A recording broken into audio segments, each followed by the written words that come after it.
జమిలి ఎన్నికల్లో కూటమి ప్రభుత్వాన్ని ఓడించేందుకు ప్రజలు సిద్ధంగా ఉన్నారన్నారు మాజీ ఎమ్మెల్యే శిల్పా చక్రపాణి రెడ్డి.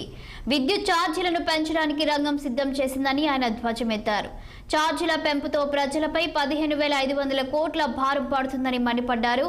కూటమి ప్రభుత్వం తీసుకున్న నిర్ణయాన్ని నిరసిస్తూ విద్యుత్ సబ్ స్టేషన్ల ముందు భారీ ఎత్తున నిరసన కార్యక్రమం చేపడుతున్నట్లు శిల్పా చక్రపాణి రెడ్డి ఆత్మకూరులో తెలిపారు. మద్యం టెండర్ల పేరుతో ప్రభుత్వం ప్రజల నుండి 2,000 కోట్లు దోచుకుందని ఆరోపించారు. మాజీ ఎమ్మెల్యే శిల్పా చక్రపాణి రెడ్డి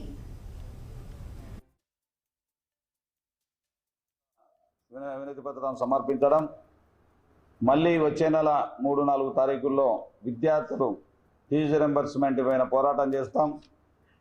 విద్యార్థులకు బాసటగా నిలుస్తాం.